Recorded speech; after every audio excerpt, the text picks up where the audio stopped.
Wow, that's great. Look at all those. So your medals? Yeah. Daniel Taravella shows us all his medals from swimming competitions. Where was last week's competition? Lafayette.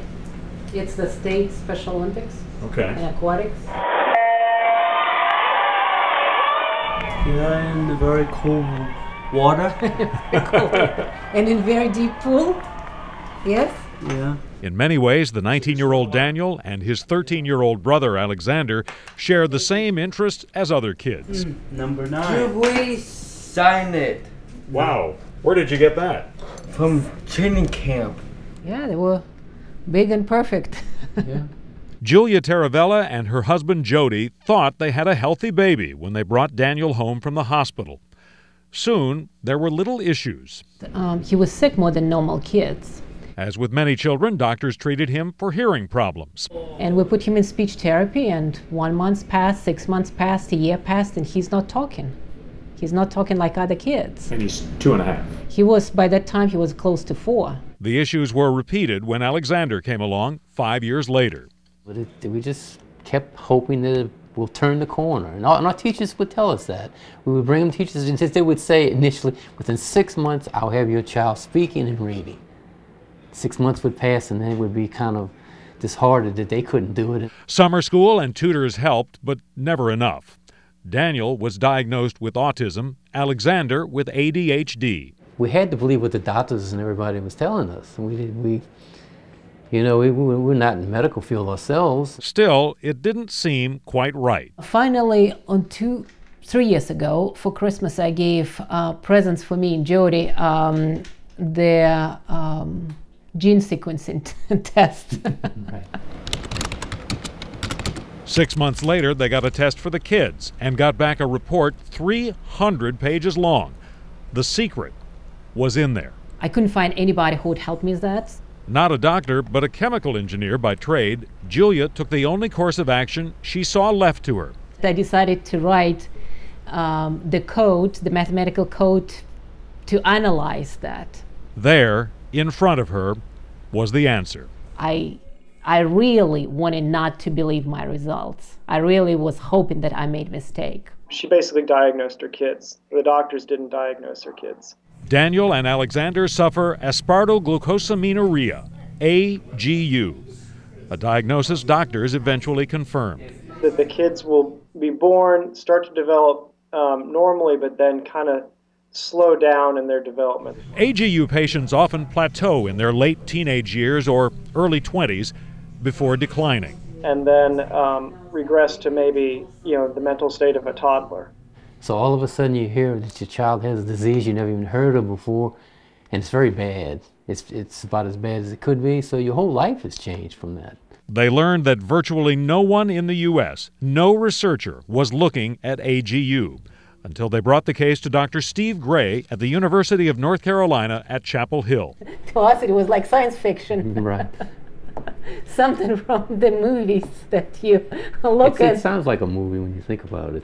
A DNA strand like me is a blueprint for building a living thing.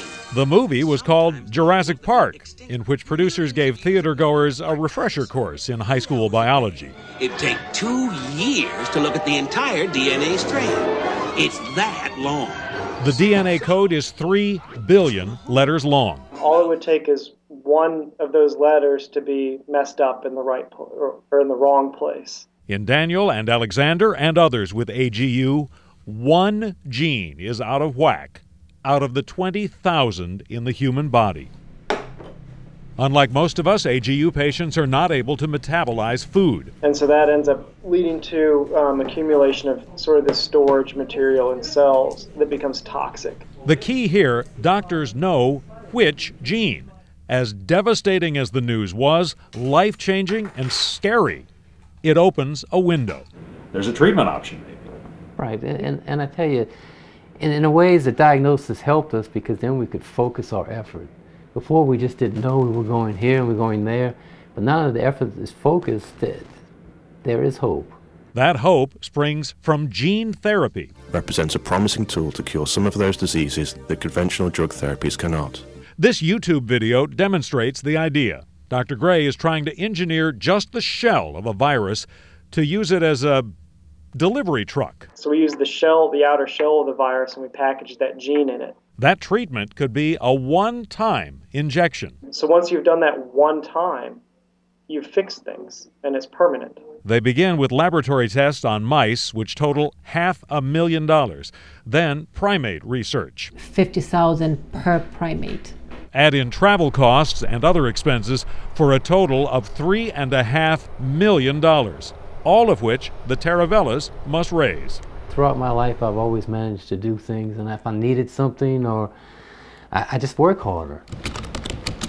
Now they have a website, they plan fundraisers and other efforts to climb this huge financial mountain. You know, there's no other option. We have to persevere in this. Julia and Jody point out the issue is bigger than their two kids. No one knows how many people suffer from AGU or other diseases that might involve similar treatments. You can see the child is in pain, suffering, they're suffering from lack of friends. They understand that something is wrong with them. If all goes well, developing a treatment could take a couple years. The Taravellas hope some of the symptoms could be reversed and Daniel and Alexander might lead somewhat normal lives. Time is the enemy. This disease is progressive, so every day it's worse for them. So you're trying to go and do as much as you can, as fast as you can, because next year their health won't be as good as it is even this year. Nothing is certain. The National Institutes of Health views gene therapy as promising for a number of diseases, but also risky, still under study, and reserved only for those diseases with no other cure. Right now, things are looking optimistic, but it's all it's all cutting edge design of treatments, and so we can't predict the future. When are we gonna be fixed? Alexander's mom says he thinks 2 years is too long to wait for a cure. Because we is not fixed yet. John Snell, Fox 8 News.